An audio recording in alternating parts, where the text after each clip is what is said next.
Welcome back. I'm Peter St. Onge. This is a weekly roundup of my daily videos on the economy and freedom, where I cut through the BS and lay out what the gaslighting clowns pulled out of their hats this week and what is coming next.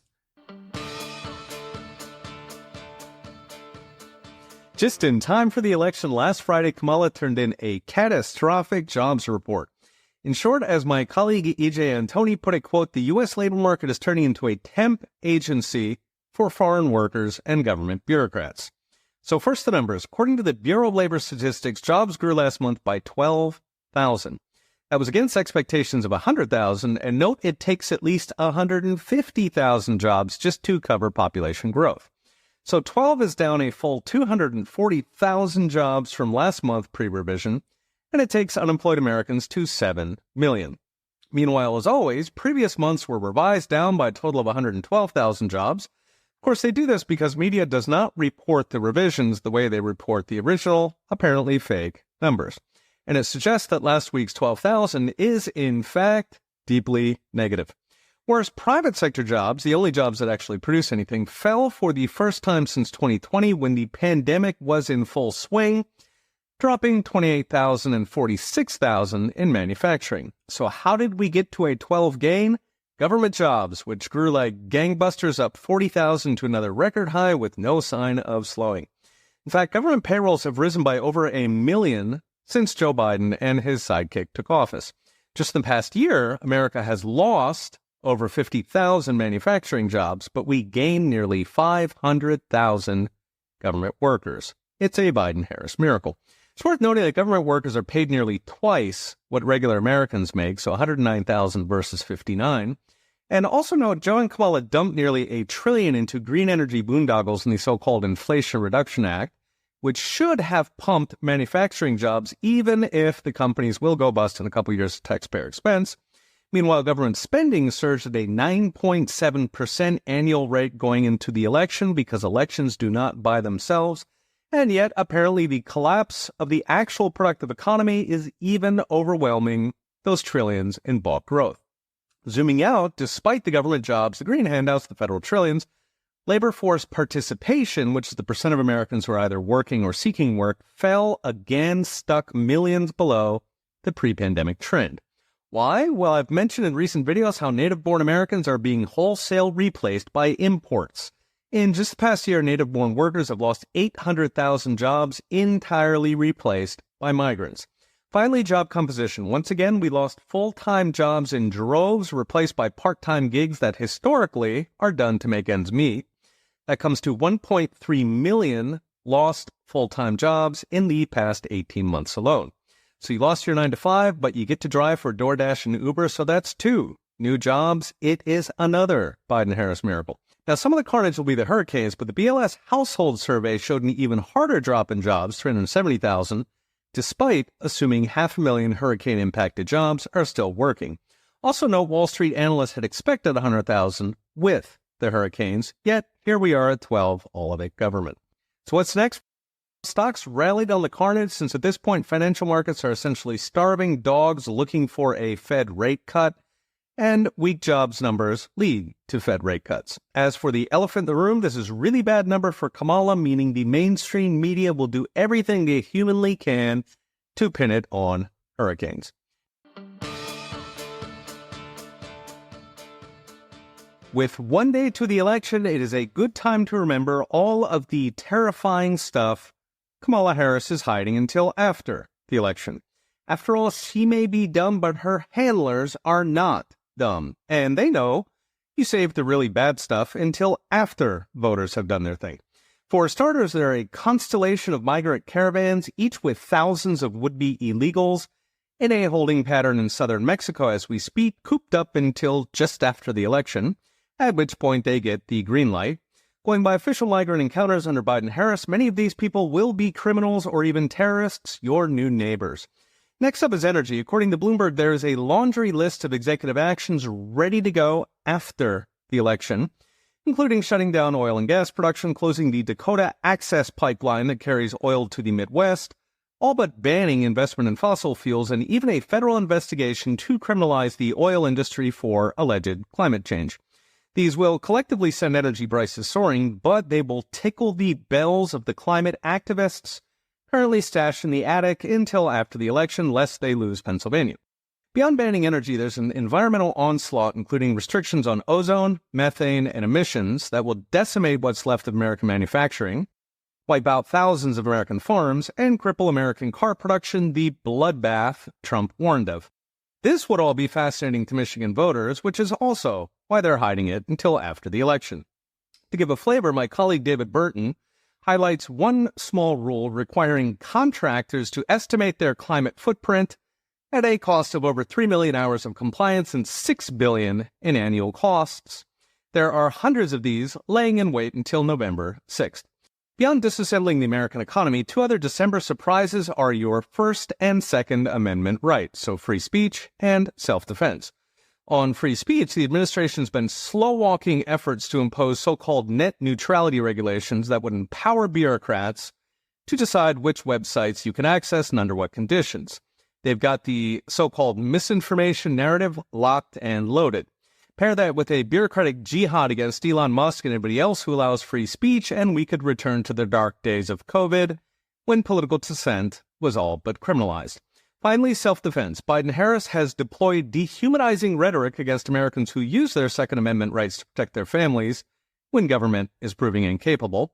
But they know gun owners vote, which is why they dress Tim Walz in camo drag while Kamala brags about her Glock. But after the election, it's a brand new day. With voters out of the picture, the baton passes to the anti-gun activists. Expect background checks, lawsuits to put firearm makers and gun stores out of business. Harris has already promised, quote, near universal background checks, red flag laws, and mandatory gun buybacks, meaning mandatory seizing your lawful guns. So what's next? Much ink has been spilled about the industrial scale deception of the Biden-Harris administration, the cooked economic statistics, the media gaslighting, the cover-ups from Biden's senility to Kamala's incompetence. But the simple logic of elections is you hide the worst stuff until after voters are done. Meaning, if patriots stay home and Kamala wins, we ain't seen nothing yet.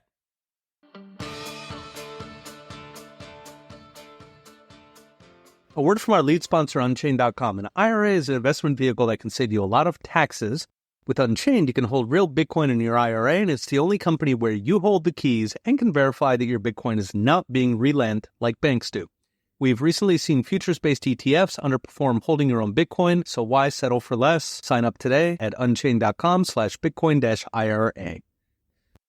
If you own gold, you've probably been very happy with prices hitting all-time highs.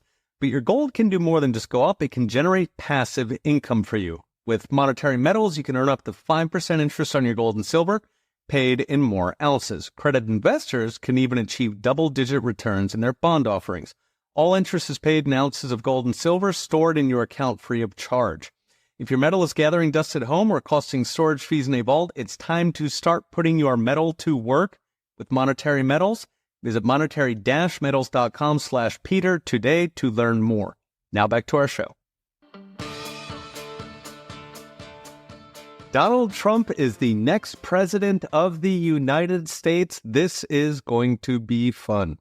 Facing an army of chaos, the combined forces of mainstream media, Hollywood, big tech, 12 to 16 years of universal public indoctrination, just about every nonprofit, non-government organization in the country, particularly those that rely on federal grants, as well as the 20 million deep state federal oligarchy or bureaucracy and its weaponized Department of Justice, Donald Trump won for a second, or is it a third time?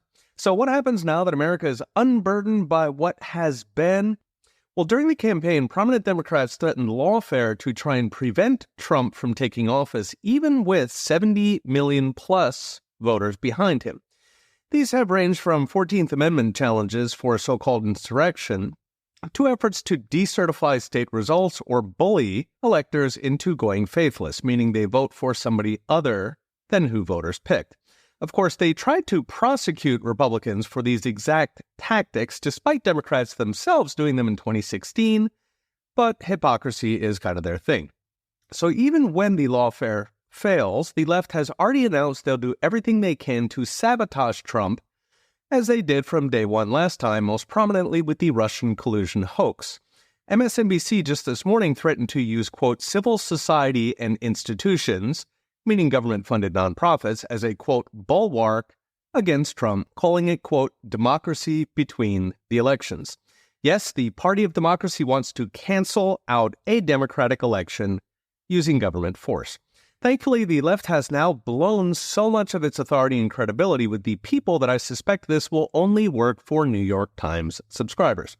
After all, if endlessly comparing Trump to a famous 1930s dictator did not work, that well is pretty much dry. So what's next? I warned before the election of the things they are saving until after the election. Now they're going to have to jam everything out the door in the paltry 77 days of Joe Biden's lame duck, the period between the election and the new president. This could include last-minute regulations on energy manufacturing, could include executive orders assailing our First and Second Amendment rights. There's a long-standing Senate tradition not to appoint hostile judges, so-called midnight judges, when the presidency changes hand, but democracy between the elections may demand no less. Still, 77 days is almost out of the tunnel. With 4 years of a re-energized Trump, we now have the unique pleasure of enjoying.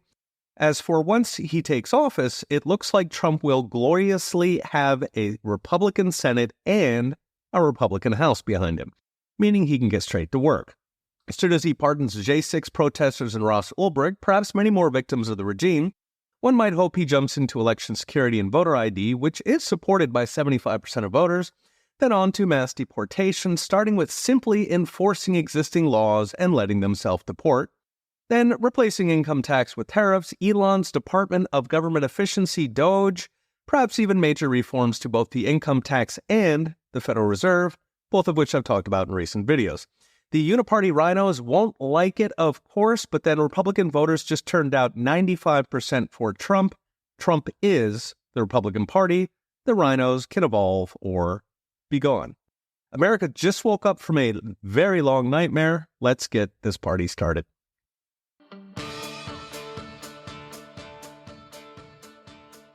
This election season, mainstream media has flooded out economic misinformation trying to jam Kamala Harris down America's throat. So now, with the election safely behind us, what actually is at stake these next 4 years? We got a glimpse of what's to come the morning after the election when gold prices fell 3%, suggesting markets think Trump is finally going to bring inflation down. Now, I'm old enough to remember 2 weeks ago when 23 Nobel Prize-winning economists assured us that Trump would be catastrophic for inflation, so we had to vote for Kamala. You could debate whether they're stupid or intellectual whores, but I'm guessing you need a decent IQ to swing the Nobel. Politics is probably not enough. There's 2 ways to bring down inflation, the easy way and the hard way. The easy way is cut government spending massively. This sidelines the trillion-dollar federal checkbook, so it's not competing with Americans trying to buy groceries. Now, Elon Musk has said he could cut $2 trillion from the federal budget, about $1 in $3 they spend. That would probably end inflation overnight. And then there's the hard way, which is what Biden did, have the Fed jack up interest rates to strangle household spending and business spending so the Feds can spend as much as they'd like. The problem being that strangling the private economy destroys jobs, so it's a pretty brutal way to get prices under control when you could have just cut the spending. Now, I've mentioned Trump was only middling on spending his first term, about average for a recent president, which is understandable. You don't win elections by cutting spending. But I think after 4 years of political persecution and seeing what inflation did, Trump is coming into this with eyes wide open. So there's a good chance he can hack away at the imperial bureaucracy and its imperial trillion-dollar spending, especially for the stuff the left pours money into. Beyond spending and inflation, expect a repeat of Trump 1.0, which was across-the-board deregulation focused on manufacturing, energy, and small business, paired with lower income taxes, so Trump delivered the biggest tax relief since Ronald Reagan, and this time he's promising a lot more, including a partial or total repeal of the income tax, starting with no tax on tips, overtime, and Social Security payments. Trump's other big economic change is, of course, tariffs. He's floated tariffs on all imports with extra special rates for China. These will raise prices of especially Chinese imports, although going by Trump 1.0, the Chinese government will likely step in and cover most of the cost with export subsidies. In other words, the Chinese people, not the American people, will be paying the tariffs. Of Of course, Trump's also promised huge cuts to illegal immigration, ramped up deportations. These will leave job openings for Americans who will want higher wages, leading to higher costs of unskilled labor and the things they make. Of course, the payoff is that Americans actually have jobs, so they can get off welfare, get off the streets. So we pay in higher wages, but we gain in lower welfare, plus the $150 billion we're currently spending on illegals. Finally, non-economic issues from the wars to DEI to voter ID laws. These aren't pure economics, more like down payments to avoid potential future economic catastrophes. So what's next? We've got 2.5 months till Trump assumes office, during which he will be putting together his team. It looks like an all-star cast compared to his first term, and the fact people like Elon, Vivek, and J.D. Vance are involved fills me with joy, like I suspect it does tens of millions of Americans.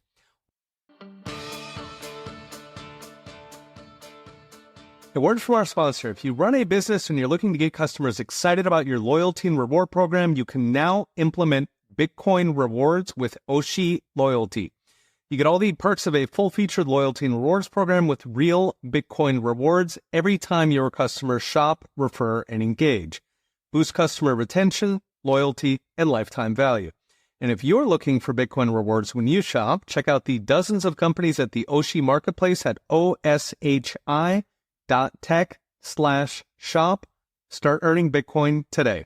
Now back to our show. Donald Trump has just pulled off one of the greatest upsets in American political history, facing an assembled army of nearly every institution, every corporation, every lever of power and public opinion, from big tech to Hollywood to the news media, and he pulled it off. He won because he masterfully converted an elite-dominated GOP into a grassroots populist movement that finally speaks to the American people, while the Democrats went all in with corporations, the financial elite, and our ruling bureaucracy, culminating in the totalitarian COVID lockdowns. At that point, victory was inevitable because when the pendulum swings a little bit, you've got controlled opposition, their reaction is regime apologists like Mitt Romney or John McCain. But when the pendulum swings a lot, and you build a grassroots movement, you get a Donald Trump. My favorite economic historian, Murray Rothbard, actually dreamed of this 30 years ago in an essay called A Strategy for the Right. Rothbard went through the effete opposition of post-FDR establishment conservatives who wasted decades doing cleanup for the left's revolution. They would spend, we would raise taxes. As Michael Malice put it, establishment conservatism was progressives going the speed limit. This, of course, is the famous Uniparty. So according to Rothbard, instead of cleanup, we need a populist firebrand who can unite small government economics and social conservatism to hack the federal government to oblivion, what it takes, what it spends, what it controls. For Rothbard, this meant grassroots engagement in the culture wars, in kitchen table economic issues, and reaching out to form alliances with fellow travelers of either party, which might sound familiar. Rothbard stressed intellectual guerrilla warfare, talking directly to the people, not using universities to influence the elite, but going directly to voters on issues they actually care about, demystifying and delegitimizing state power. Above all, talking to the working class who are both the most patriotic and the most skeptical of faculty lounge leftism. In short, trading the pipe and bow tie of elite engagement for the McDonald's apron. So that is Trump. Firebrand style, the war on woke, the alliances with fellow travelers from RFK to Tulsi to former Democrats, Elon Musk, and Joe Rogan. Trump treated the universities, indeed the entire left-wing intellectual elite, with utter disdain, and they still hate him for it. A contrast set with Mitt Romney, who deeply cares about getting invited to the good cocktail parties in the D.C. circuit. Trump instead gave them the middle finger, and he loved every minute. So what's next? Trump has converted Republican voters forever into exactly what Rothbard dreamed of. Grassroots, people-first electorate, not an errand boy for the left-wing elite. Republican politicians, of course, are a work in progress. Congress rigs the rules, so once you're in, you stand.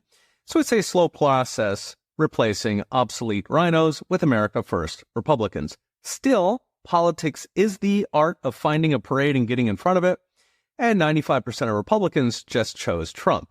So the politicians will evolve, or they'll be out of power. This will eventually cripple the elite Uniparty that has spent a century crippling America. After all, it takes two parties to make a Uniparty. Now, before Trump, American elections had become uniparty play fights. Now, they are true contests of the people versus the elite. And the people apparently win.